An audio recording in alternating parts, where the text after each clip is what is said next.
Welcome back to Nerd Rage's coverage of the Modern 10K in Minneapolis this weekend. Drake and I are here. We have the last round of Swiss upcoming.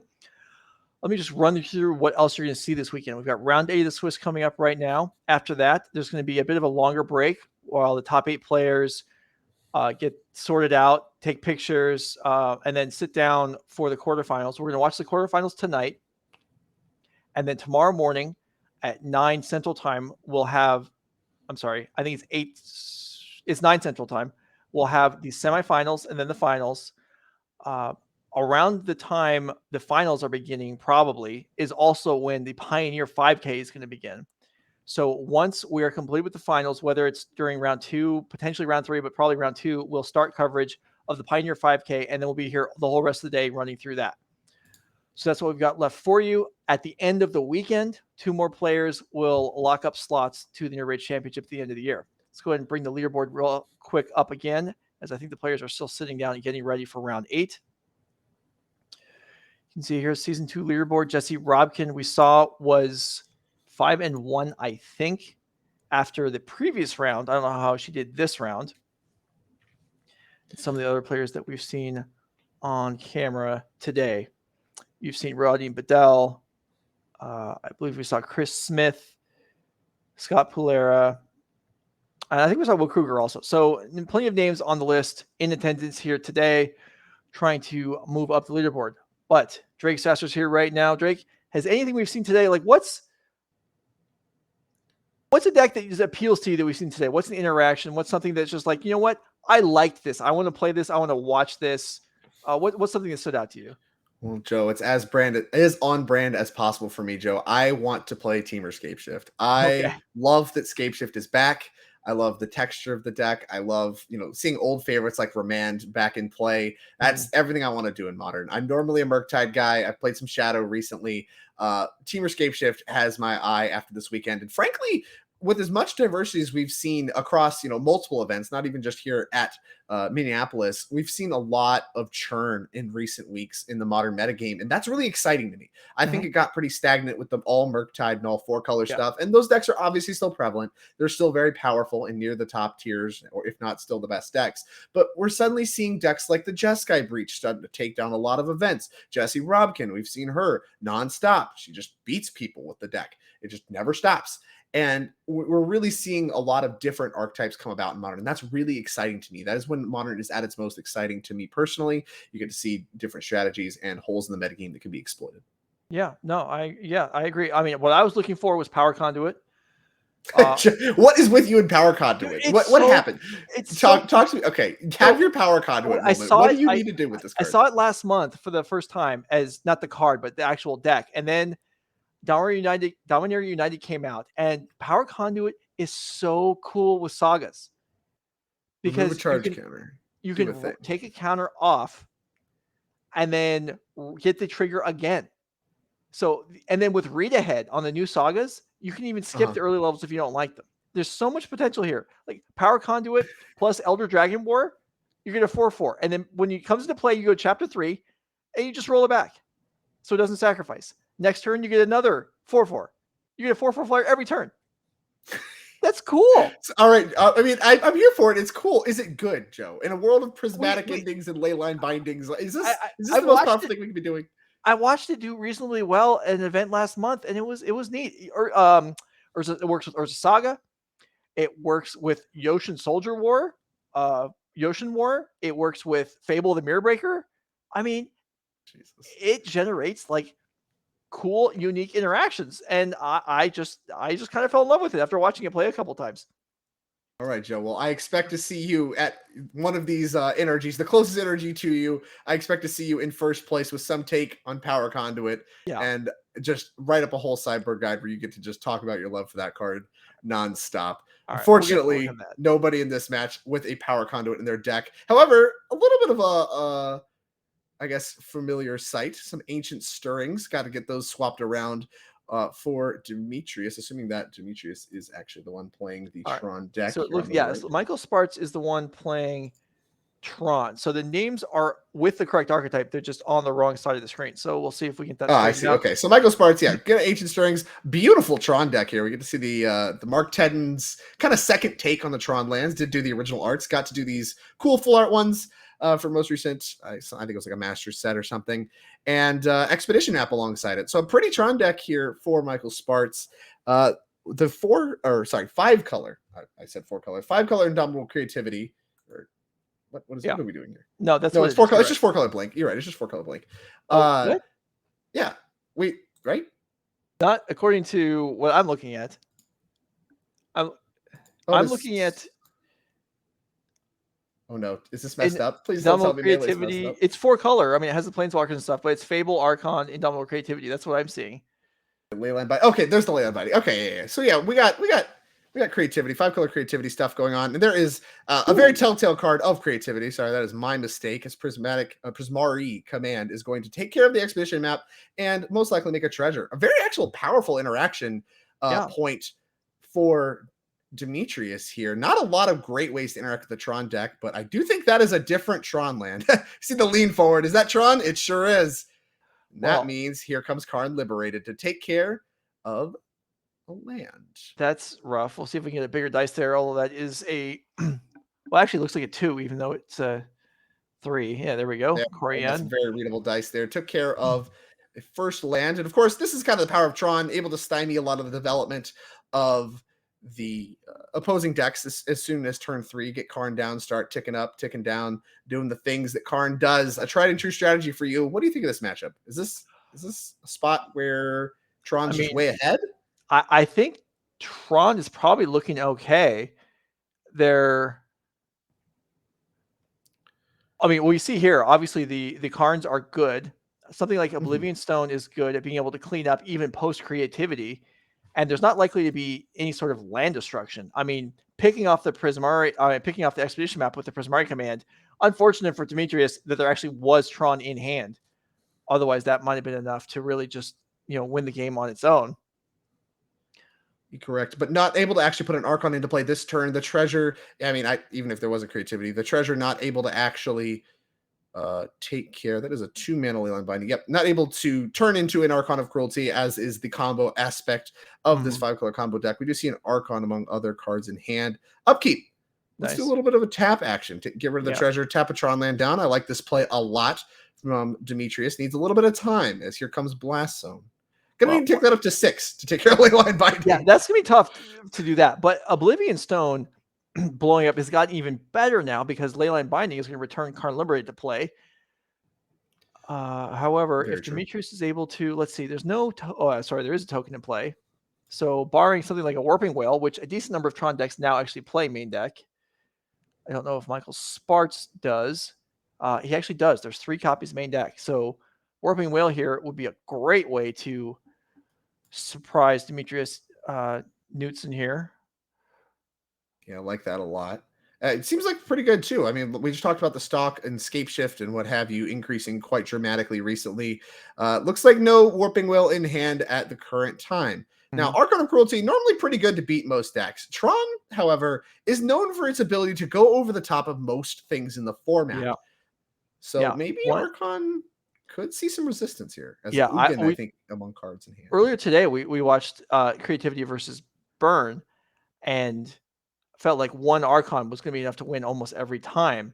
Here, I don't think that's true at all. I think with Michael having Tron plus another land and Dimitrius having one Archon, I wouldn't even be willing to agree that Dimitrius is favored at this point. Yeah. We just did the thing. We did the combo part of 5-color combo, and it's like, are we even ahead? With Tron untapping with other Tron mana? No, I'm with you.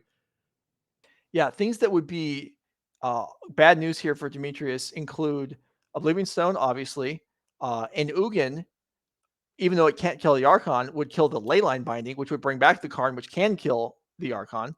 All right, well, how about discard Ugin to the Archon of Cruelty? Okay. Where are you at on that? What are you feeling if you're the 5-color combo deck? I'm feeling that Michael must have some pretty good stuff rolled up then, because that would have been a nice thing to have here. Let's see. Do we have another Ugin? We sure do. Okay. Here's a backup Ugin. How about -6? We'll put this one to -6 1. sounds good to me. I'll take that Karn back. And how about get rid of that Archon too? And this is exactly what you just mentioned. Right. Well, Michael was Please clearly, had this, planned out. He was ready. He knew what he was doing. Redundant Ugin, not necessary. Potentially. And now actually for the full art there too. It's so yeah, pretty. yeah. This is a very shiny Tron deck. Also, if Dimitrius does manage to recombo here for 1, Michael's still not dead because he can sacrifice the Ugin, and then the Karn can pick off the other Archon. Yeah, so Archon of Cruelty not looking as good to get the job done. So what do we have available to? What is Dimitrius trying to assemble? So I guess it has to start with killing some of these planeswalkers, things like Unholy Heats and Prismari commands. We saw some of that. Mm-hmm. What can we do here? Let's look. Let's have a look. See, because you have to answer the planeswalkers before you can combo again. That's just face up. We got Fire Ices. We got Lightning Bolts. Well, I believe there's another Leyline Binding in hand. So I can get one of them. Sort of. One. Yeah. Well, it can't. If you get the Ugin, the Karn just gets to reset the Ugin's loyalty and start going up, and that's not super great. Mm-hmm. Michael played Boseiju last turn without needing it for mana, which is interesting because actually being able to potentially channel it at some point could matter. That leads me to believe that there's an Ulamog in hand because I don't know why else you would have played that. It has to involve an Ulamog for sure. It looks like a lot of thinking here on Dimitrius on how to sequence things. Going to play Arid Maces, the land for turn. Right, that Dwarven Mine entered last turn. It did. Yeah, Shock in the Stomping Ground. I love this. A red shock land paired with every other color in play. Very satisfying.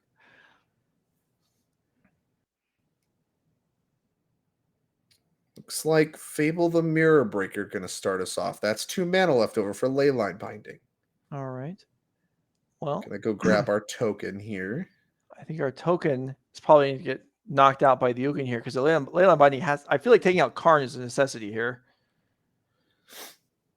Well, is it? I mean, if Karn upticks, is that like even really bad for you? Yes. Yeah. Well, apparently the answer is yes. Because either way, we got to get this Karn out of here. Leaves Karn Ugin gains loyalty so fast. He does. Okay. As you mentioned, we're going to go ahead and Ghost Fire the token. Doing some mana counting. Yep, that's 10. Yeah, sure. Well, I'd like to cast this here Ulamog. I'll target Leyline Binding and one of your lands. And we're going to target one of your lands again. Let's just keep this going. I'm having so much fun. Let's just get rid of all your lands. Dude, Tron special. This is good stuff. I mean, there's enough people about. gunning for Tron decks over the years that when you get it right, when it works, it's awesome. There's the Lightning Bolts. We got options. Oh, yeah. Sure you do. This card, it looks like Spell Pierce and Archon. Indomitable Creativity among the cards drawn here. So now we need to take care of the Planeswalkers and sack the Ulamog. That's too much to ask. Dimitrius going to go ahead and pick it up in game number 1 against Michael Spartz. All right. So, yeah, we pretty much saw everything that the Tron deck wanted to do there. Leyline Binding, that's not a card that existed when last time I played Tron, but it does seem like something you can shrug off. And yeah, the Ugin handled it, no problem. Ulamog just beats up everything. So really, I think just Dimitrius has a problem here in that he can do what his deck's designed to do, and it's not good enough. And that's not true very often, but it is true here, at least in game 1. So let's go ahead and take a look at the deck list, see if there's an alternate plan, or if there really much of a hope here. Let's see. All right. Boseiju's a start. All right. I have a problem here. There's 3 of a card, Turn the Earth. I don't know what that is. That shuffles cards back in, Joe. Go on. You don't know Staple Turn the Earth? Let me tell you why I know this card, Joe. Competitive Elder Dragon Highlander. Okay. It's part of your Hermit Druid combo. You choose 3 target cards in graveyards. The owners of them shuffle them into their libraries. You gain 2 life. Has flashback for 1 and a green. I knew the Commander was going to get mentioned at some point today. There's just no way I was going to get out of it. And there you go. I walked myself into it. We almost made it through the day. Anyway. I don't want to hear it from Power Conduit guy, all right? Yeah. Hey, that's a near modern staple. There you go. There's Turn the Earth. Get to see that on screen for the viewers that didn't catch what I had to say. Not a lot of great options. Boseiju's coming in from the opponent. And if you're the Tron deck here, I mean, your main game plan looks pretty good. I mean, you also have 3 counters main deck. I mean, this is solid for you. But correct. Do we have much of a board? I guess we're probably Oblivion Stone is somewhat attractive from the Tron side. Yeah, not a lot going. So Dimitrius has got Boseiju, like you said. He's got, well, Terra Sunder I like a lot as a card. Especially going first. It can pick off Expedition Map or Chromatics. So I like those going first for sure. I'll be honest, I'm not sure I know the card on Terra Sunder. What? Text. It's way better than Tear the Earth. Turn the Earth. Thank you. Gosh.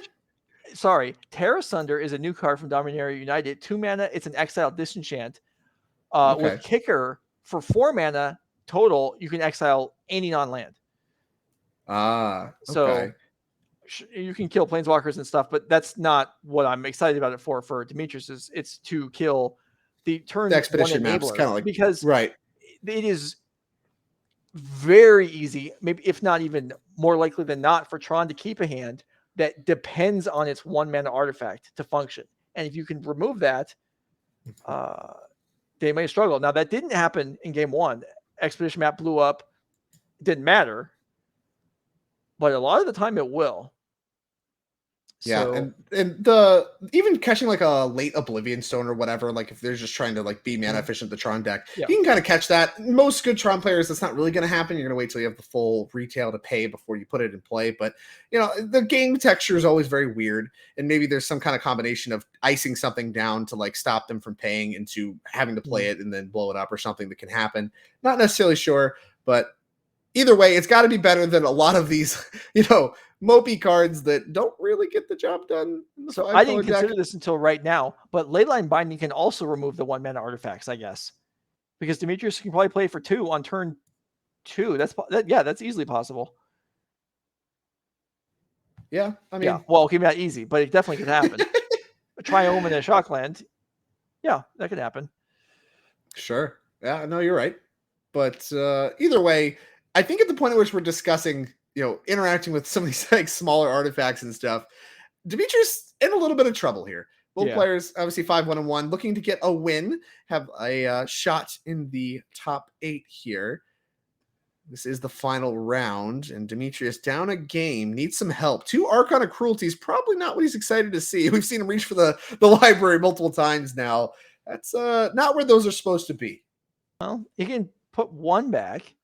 So something that's what he's going to do. Something I was thinking about recently with decks that mulligan a lot, like Tron, for example, or Lotus Field and Pioneer, is that maybe I or players in general should be sideboarding or should be playing more narrow cards main deck, because you mulligan so often.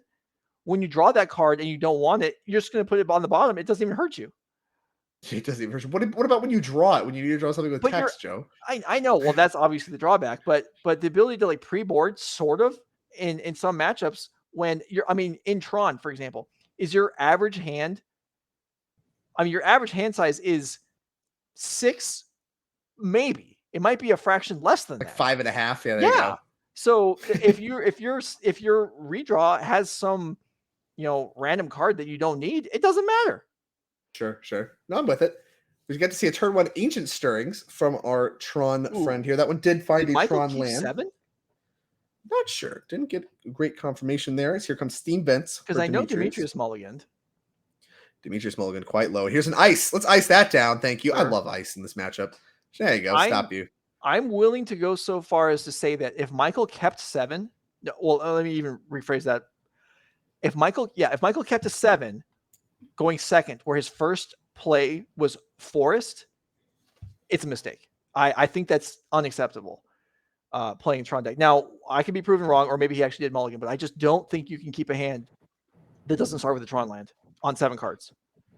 Well, Joe, I agree with you in the abstract. I think we've seen that happen across quite a bit of time.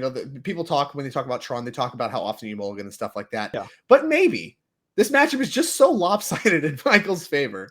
He's Sure. like, I don't actually need to have Tron on 3. Sure. I can beat whatever's going on for Dimitrius anyway. I just want the good spells and not die to a punked out. Wow, there was I think Dimitrius mulligan and put Archon on the bottom, and then 2 more were in hand. Yeah, I think we just did destroy target artifact, draw 2, discard 2. Yeah, so that's Warping Wail found. That's could be potentially a problem. Yeah, for the transmorgify. It's not great that you had to show it off, but yeah, it. I mean, you got to do what you got to do, and that is a nice one to have in hand. Urza's Mine add to the mix, just missing the namesake tower. All right, all right. Here comes Teferi. That one's going to do a good job of stopping the Warping Wail. We're going to make a 1/1 in response. Looks like it was pulled to the front. Michael thinking about it. Decided not to. That means Teferi can get ticked down. That fetch land can grab a Dwarven Mine to grab a 1/1. Although there's tower right on time. Easy. Never didn't have it. Here is a Karn the Great Creator. Oh boy. This is what does this one find? Walking Ballista. Okay. Gonna put that one on 1, pick off the Teferi, and now suddenly Warping Wail works. Nice.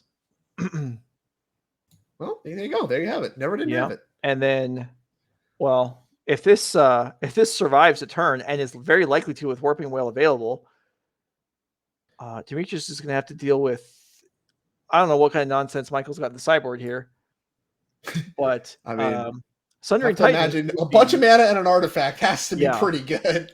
Sundering Titan would be a winner. Sundering Titan looks really good against the Leyline Bindings deck. Yeah. I have to agree with you. Let's see if there is one. I believe there is. I think we saw one when sideboarding. I think there's a Sundering Titan. There is. Oh yeah. Oh yeah. So Karn Sylex. I don't even know what that card does. That's a new Pernicious Deed. It's an artifact. Deed. All right. Yeah. All right. Which is a nice inclusion as well. Okay. Well, Michael clearly developed here and is looking very strong, even after my criticism of potentially a questionable opening hand there. Like I said, deck's just so good. You just need your spells to work. Because here comes another copy of Teferi. Maybe so. I mean, this is... take that one. Find Spell Pierce. Could be potentially good. Not very good against Sundering Titan, but could be very good in the abstract. And Sundering Titan threatening to, I believe, obliterate Dimitrius' entire mana base. Yeah, he'll lose all 5. Well, I think that was a fetch land. I think that's a wooded foothills. All right. So that one gets to stay around. You get to keep 1 land, but Tron going to most certainly be able to do the Tron thing, which is, of course, blowing up the lands. We get to get a tower first for a trouble, play and crack map. Yeah, that's basically free. And here comes another tower. Interestingly, if that had been countered, Michael might not have actually been able to do this turn, but there's just no chance that's happening. Yeah, Spell Pierce. Yeah, I don't think that's the one you're trying to hit. And there is a beautiful match to be Sundering Titan. Are we fetching in response to this to grab a Dwarven Mine thing? Oh, I hope Spell Pierce this. If we're fetching here, I hope we're countering because. Oh man! Oh, we did not fetch and then read the card. Oh, that's never a good sign. Not fetch and read the card. I mean, I don't know what that artwork is either, but I assume it's a Sundering Titan. Yeah, it's the masterpiece Sundering Titan. Maybe there's a. Oh man! Is there? Dress down? Dress down would be an excellent one. Dress even when it leaves the battlefield, though, I mean, even if there is a dress down, Leyline Binding, what is that going to do? Well, it's going to exile the Sundering Titan, Joe.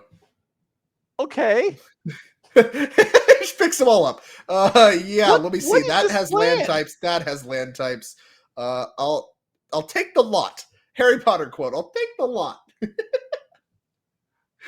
All right. Well, Dimitrius has managed to get the Sundering Titan off the field. All right. Dimitrius, he's good to go. He's seen enough. I don't blame him one bit. Having your entire mana base annihilated is a particularly miserable experience. I mean, in the game of Magic: The Gathering. Is it scooping if you don't have permanents? Yeah, you don't get to scoop it. You get to scoop your graveyard up. You get the Teferi. I mean, I guess, but yeah, okay, that was rough. Yeah, definitely got swallowed up by that Sundering Titan there, which whether he fetched or not, he was still going to lose to that. That does not matter one bit. It didn't matter. And yeah, this Michael leads on Forest and then has Tron set up and just obliterates their creativity deck, which I don't find shocking at all. I mean, the fact that you have 3 Warping Wails main deck as counters is just strong. Just extra help too. Yeah, that matchup did not look great to begin with without Warping Wail. With Warping Wail, it looked near impossible from our end. That looked to be a tough one for the creativity deck. Rose to prominence due to being good against 4-color, but here comes Big Mana coming to munch that up. So, so well played by Michael. Takes down the match, advances to 6-1-1, and then we'll be interested to see whether his tiebreakers hold up or not. In the meantime, we've got a backup match. We'll see who else we have playing for top 8 potentially. All right. So I'm told these names are backwards as well. Maybe. Also, one of these records is incorrect, as whatever his record is, Eric Henning has played more matches than that, or whoever the player on the right is. So. And looking at a mulligan situation, I think the creativity that kept a Spell Pierce. If creativity's not play, which is not, I was saying, if creativity's not play, they can hold the blue and Spell Pierce Aether Vial, which is about the best possible that card could ever be in this matchup. Unfortunately, Merfolk going to be on the play, able to deploy the Aether Vial around the Spell Pierce that will very unlikely have a target for the rest of this game. Okay, so we talked about this heading into the round when we saw the matchups, and your feeling was that Merfolk was going to be pretty favored here. Yeah, I believe that's still kind of my sentiment. Archon of Cruelty is certainly a powerful card against this deck. However, they have a lot of counterplay, a lot of counter spells for the creativity effects. Teferi is good, but you need to be able to keep it in play around a bunch of, island walking Merfolk, and that can be very difficult sometimes, especially with very likely an untapped blue source coming for this spell. Do we have one? I don't think so. Is that what the problem is here? Where are you? Yeah, it looks like there isn't an untapped blue source. We saw Eric very quickly fetch in response to this Aether Vial, most certainly looking to Spell Pierce the second copy of Aether Vial, and did not appear to have an untapped. I thought there's Steam Bins. It's hard to imagine there's not one available somewhere in the deck. Agreed. Decided to grab a tap land instead. For people wondering in the chat, so this is the second match for round 8, after which there will be a break where the players, where the round completes, figure out who the top 8 players are, they take pictures, and then they will sit down and play the quarterfinals tonight. So we will have that tonight. And then the semifinals and finals will play tomorrow morning before the Pioneer 5K gets going. Josh going to fetch a Sacred Foundry as the second land.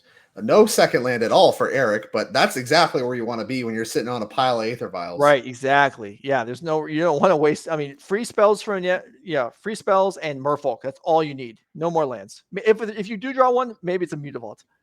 Yeah, at least a land that does something. And here comes a Wrenn and Six.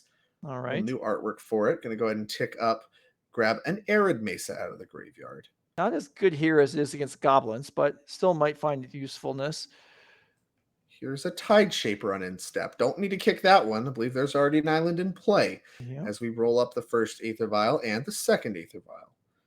No land draw is ironically a good thing for Eric as we draw more creatures to keep the train running.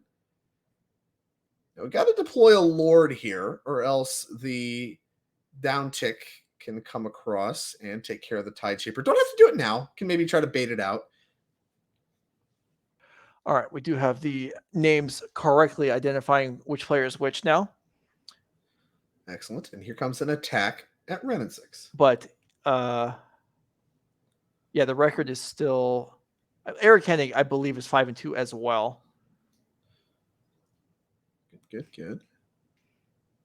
All right, so I look down there for a moment dealing with that stuff. So the attack was on Wrenn and Six. Is that what happened? Was this already a 2-2? Am I incorrect about the text on Tide Shaper? It's 2-2 as long as your opponent has an island. Oh, I think you can also control a Merfolk too. I thought that's the one that had to happen. Maybe that might be the 1-mana one from Ixalan, the single mana green one. Yeah, I get my single mana ones confused. I mean, there aren't too many green Merfolk, Drake. Come on. I don't even think that was green. Give me a break. All right, Vial activations, which we're probably going to see every turn for the rest of the game. So here is a Vodalian Hex Catcher. Okay, thank you. The new Lord from Dominaria United. And another Tide Shaper. All right. That's pretty good. And get a good look at that one. This is the one I think is going to add a lot of stock in this matchup. Very difficult to resolve Indomitable Creativity in the face of a bunch of force spikes. Basically as many as you have creatures. Because it's not just itself you can sacrifice, it's any merfolk.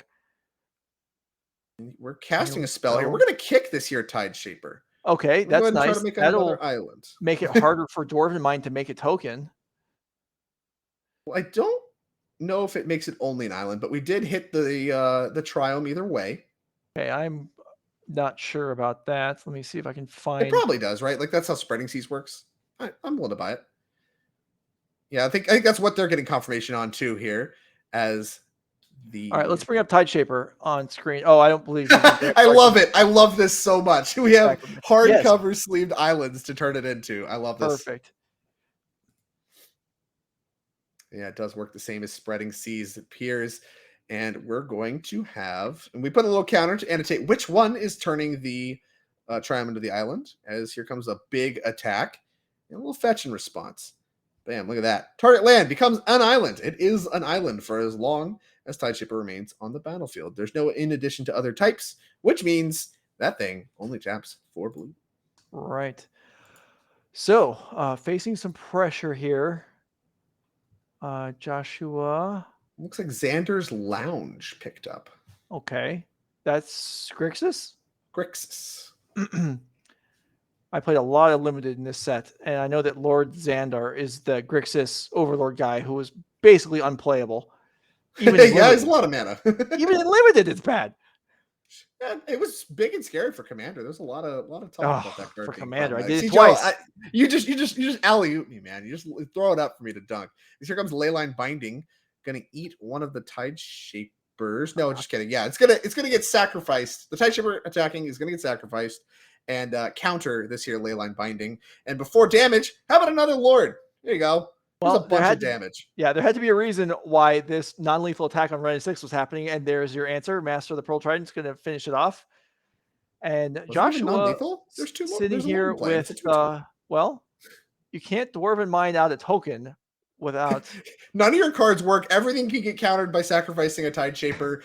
Good luck. I guess you can make a token here because it takes 3 mountains, right? So it has to be the third. It works like a Mystic Sanctuary where it needs to be your 4th. You need 3 other. Oh, okay. As here comes Teferi. That is one of the good ones. Now, you can sacrifice 2 creatures here to make sure that one doesn't happen. We are instead just going to let that one happen.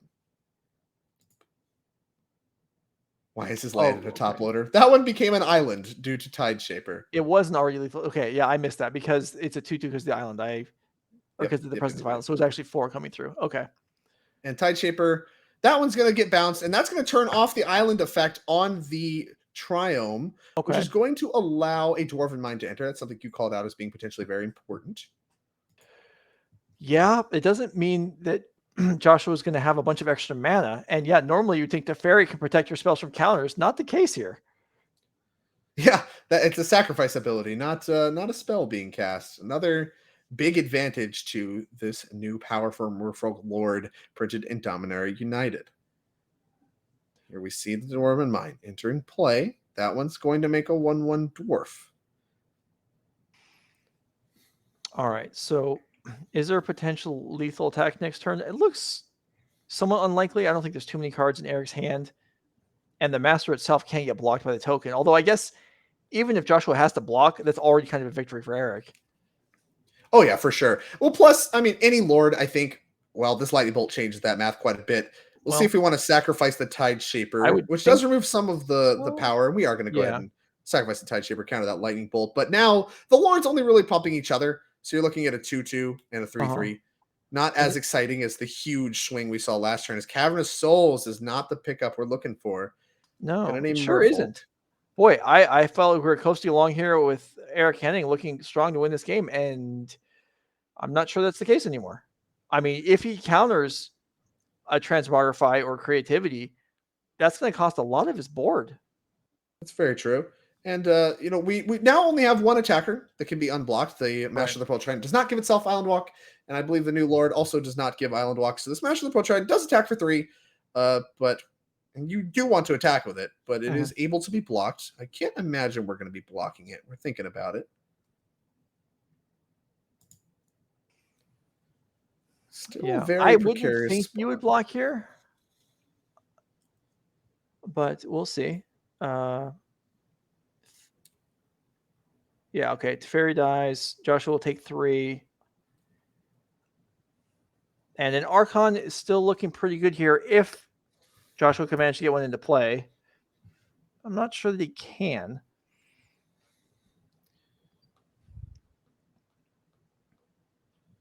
Yeah, looks like so many cards they are taking a look. Even a land and a creativity it would cost Eric most of his board to stop. Yeah. But it doesn't appear Looks like they're tapping 3 mana for another Teferi. Okay. This one good at buying time, but not actually permanently answering these merfolk. So here comes another card for Josh. They're going to play another Dwarven Mine. Okay. It's going to make another token. Here's another token. I love these dwarves. They're fun. Here comes 2 mana, and that's Explore. Yeah, it's one of the new Explore arts. Right. And here comes Wooded Foothills. Okay, well, now there are a whole pile of blockers for Josh, and he can't block the Vodalian, so that's probably just coming in itself, unless depending on what Eric draws. So it's only 2 damage coming across now, and so many more land to play now for Josh. So the ability to counter a potential. Well, it looks like National Trident was the draw, and that's actually a big one here, allowing these blockers to be completely invalidated, and pump up the entire team by quite a bit. We'll see if Eric is interested in going after the Teferi again, like we did last year. So this would be an attack for 6 with the second Lord coming in. So, okay, so he's going to try and bait. No, that wouldn't make sense either. He's going to allow a block here. Or not. Yeah, it looks like we're doing the math here. It looks like each thing should get +2/+2. Should be 4, 5, 6, 7. 7 damage. Are going to take care of the Teferi as it's non-lethal. I don't mind that one bit. And Josh going to go to 5. They're going to crack their Wooded Foothills. Let's see if we have another Dwarven Mine here. We sure do. And that's going to make another token. And now an Indomitable Creativity. I mean, it'd be nice to be able to do it for like 3 or whatever, right? Make like a whole bunch of Archons. But you just can't do that on the face of this Hex Catcher. And now with more material to work with, you know, work. But if you do it for 1, is that enough? I mean, you sack 1 thing, gain some think you're life. Still dead. I think you're still dead. I think you need a second one somewhere in there. Doing the math. There's 6 lands, so if Josh draws another land, has another land, and can creativity for 2, then Eric would have to counter it, sacrificing 3 guys. Well, okay, that would be good. But this is there's a creativity for 3. That's gonna eat a sacrifice for 1. And not going to work. Yeah, all right. That's it then, right? I mean, everything's unblockable. And that's playing, so that's it. So Eric Henning's going to win game 1. I think Joshua maybe had a land there and then was a little like, oops, should have played that land first. Forgot about the Hex Catcher over the course of that game. But either way, not looking super good for Joshua over the course of that game. They're going to pick it up, and Eric Kenning going to win game number 1 here. Now, this is something that's kind of how I expected the game to play out. I expected Hex Catcher to be a big problem. Josh does play islands, so the cards are very easy to be unblockable, even though, Eric drew the Tide Shapers anyway. But there's a lot of counter magic. Teferis can help with the mix, but as we saw, Teferi, once again, very hard to keep in play. So very much how I expected that matchup to play out. It actually was closer than I expected at the end there. For sure. Anyway, if we have a chance, we can get some Archons and stuff. Let's take a look, and we can talk about what's going on. So Joshua Holtzman's a 5-color creativity, and the 5th color, I think, is just Archons. I don't know if there's a black land for the 1 Leyline Binding. Yeah, probably not. I believe there's a Standards Lounge, right? Yeah, I believe there is a single black land. Okay, so it is possible to hardcast the Archons in this deck. So against mono blue, we got Veil of Summers and we got Mystical Disputes. Those sound good. Yeah, I think I'm interested, in the 1-mana spells that reference the color blue in this particular sideboard. Everything else, not super good. And plenty of, some expensive spells, I think, that are worth considering removing. Things like Fable the Mirror Breaker that you don't really have time for in the Merfolk matchup. Also are just very easy to tag with a counter spell, and you don't even get the creature for your trouble. Yeah, it could just be really, really bad. Okay, and then for the Merfolk under the command of Eric Henning, in the sideboard here, we have Force Negations.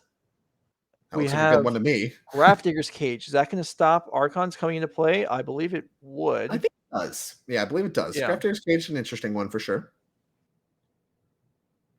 So that seems... Maybe Spreading Seas if you're trying to stifle the Dwarven Mind thing. When your creatures are already unblockable, like I think those Spreading Seas are the sideboard for specifically non-blue matchups.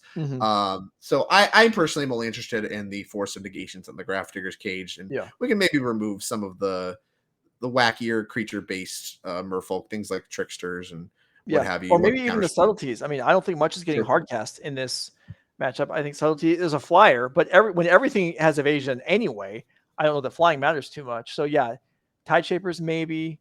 It's Curse Catchers too. So the other Merfolk deck we saw today had Dockhands in it. Yeah, Curse Catcher looking a lot better in this specific matchup. And I mean, Eric Hennig has a very good record to show for it. So fairly impressed with the build here. It looks really good. We've seen it multiple different builds. I think there's still some exploration to be done in this Merfolk deck with the new tools given from Dominaria United. But either way, a very impressive showing from Eric, and we'll see if he can get it done again in game number 2. Okay, apparently Cage stops Transmogrify, but not Creativity because it actually exiles the cards, which is weird. There's no real reason for it to do that, but okay. That's something I would call a judge for when sideboarding. Get a definitive answer, and based on that answer, bring the card in or not. Yeah. Let's get a look at creativity as the players are mulliganing and perusing hands. Let's see. Destroy X artifacts creatures. Reveals cards from the top of the library until an artifact creature is revealed and exiles that card. Okay. Look at that right there. Big wall of text. Very easy to miss. Reveal cards to the top of the library until an artifact creature is revealed and exiles. Those 3 words pretty important. Those players put the exile cards onto the battlefield and then shuffle their libraries. So yeah, of course, why not? Here's a combo card that does not get stopped by Grafdigger's Cage.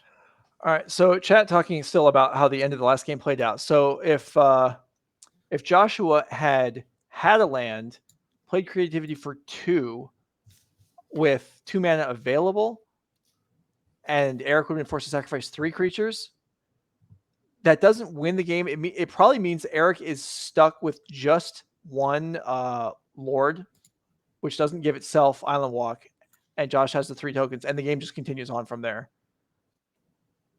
If Josh had to land, which I'm not sure that they did. Yeah, I agree with that. Either way, it's a little bit of a different game. Like maybe there's a chance, but you're still very behind. Yeah. Here comes a Triome. I believe that one is Rogren. I say everything's Rogren Triome. I don't actually can't confirm. There's Rogren. Right. It's either Rogren or Ketrias. Those are the only 2 available. No, it's Rogren. Cool. I got it right, Joe. See, I told you. I knew that one right off the bat because I tried to buy a Roggen Triome and at a tournament, and they only had the alternate art one. So that one I knew, unlike most of them. All right. Well, either way, Eric able to lead off on turn 1 Aether Vial once again. The opening that I think is really powerful against the Wrenn and Six strategies. Aether Vial getting a little bit more stock. Turn 2 tapped Dwarven Mine. Not really the mana base firing on all cylinders that you'd like to see from Joshua's deck. We'll see if there's more lands. There is a second land. Take a point for Waterlogged Grove. And here comes Tide Shaper. That nice Triumph you have. What if it only made blue? Yeah, okay. So despite having a tri-land and a single land, Joshua only able to make a blue and a red, which is something that we saw earlier today. Players would have been loved to be able to make, a blue and a red, but in this case, it's not enough. Soften ground adds odds to it. So now we've got green. 3 different colors. Full Teamer back online. Teferi, notably not castable. Not sure that you'd even want to. You can just file it back in. Here comes Prismari Command, looking to destroy Aether Vial and Tide Shaper. That one's a pretty good one, I'd say. Yeah, that's nice. Getting Vial out of here is great for Joshua. Now, Eric, you can see a copy of Dismember pulled to the front of his hand there. Maybe a little bit of respect for the combo aspect with Dwarven Mine of the creativity deck. Here comes the Silvergill Adept, revealing another one. Another one. Okay. Mutavault to pick up. Going to get deployed. And back to Joshua. I mean, Dwarven Mine. even this a mixed token.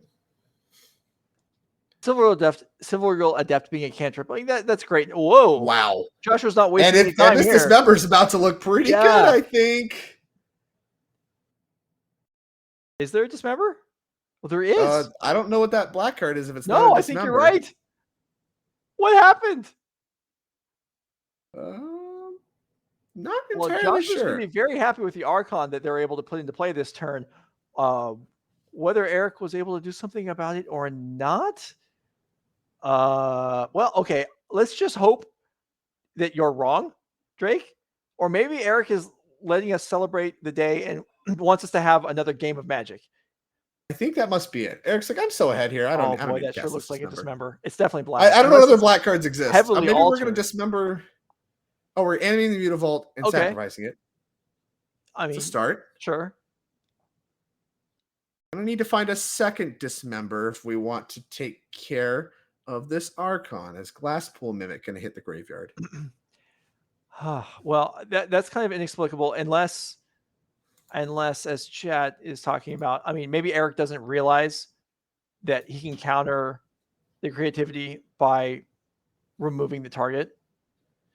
It does make me question why they're in the deck here if they were not planning to do that with it. As here comes an attack with Silvergill trying to bait out the block. This is hoping for a block and then a Dismember, which, I mean, honestly should work, because why on earth would Joshua assume that Eric has a Dismember in hand? why on earth was he make this attack? As here comes another Silvergill Adept, going to reveal Master of the Pearl Trident and pass the turn on back. And this Archon going to be able to start going to work, attacking for 6, triggering again.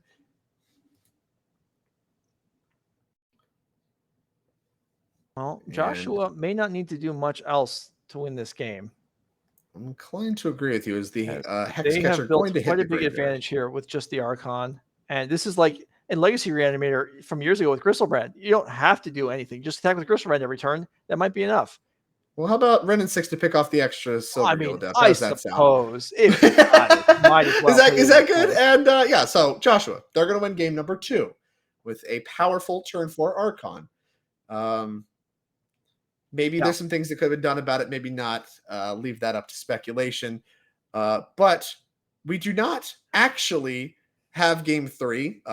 Things did not shake out as far as recording and what have you. So either way, we will update you though. Eric did win the match. So potentially looking at squeezing into the top 8, certainly crossing his fingers to make that happen. The Merfolk was able to dispatch of the creativity deck in 3 total games.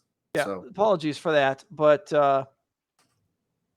honestly, we're hoping you're enjoying the show. And since we're down a director and producer today, the fact that we missed one game in the top 8 really was way above par on the number of things that could have gone wrong today. Very true. Very true. That is going to conclude the Swiss. So let's go ahead. We're going to talk over a few things, the schedule, the leaderboard and such, and then we're going to come back. We're not done with Magic for today. We're going to have the quarterfinals. Drake and I are going to show you, go through the top 8 bracket, the matchups, and then we're going to have the quarterfinal match tonight. The semifinals and finals will be tomorrow morning before the Pioneer 5K coverage starts. So let's go ahead and throw up the prize pool right now so you can see what the players are playing for. And it's not on the slide, but in addition to what you see here, the Nerd Rage points and the money, the first and second place also get invites to the first regional championship in November, which is in Atlanta. Is just okay. Now I'm told it's just the winner. I'm actually, well, okay, sure, just the winner. That must mean we said it wrong last month, but anyway, that's what's available to the players. Let's go and put the leaderboard up so you can see what these points actually mean. So here's the season 2 leaderboard. So we know Jesse Robkin, we know Scott Pulera, Zach Dubin, several of these players were in contention today. The top 2 players that aren't already written in orange are going to qualify for the year-end championship. So Jesse Robkin looking good, but not necessarily locked. And several other players, Chris Smith also we saw today, Rodney Bedell. So there's definitely people gunning for these slots. And where else can you qualify for the Nerd Rage Championship? Where else can you get points? Well, our Season 3 schedule is out. So you can see here the October to November and the December events. Note the December event, which was originally announced at NebulaCon. NebulaCon has been canceled. Nerd Rage has spoken to the venue where it's supposed to be held, and we're going to have the event there anyway. So nothing really changes as far as that goes. Awesome. All right. So now we're going to step away for usually the top 8 break is a little bit longer, as I was explaining to players. Well, they have to figure out not to the last match end, so they figure out who's actually the tiebreakers, who's actually the top 8. Then the players will take photographs, give them a bit of a break, just a few minutes, and then we'll get the top 8 started. Drake and I will be back to take you through that in a few minutes. Stick around. The magic never ends at the Nerd Rage weekends. We'll be right back.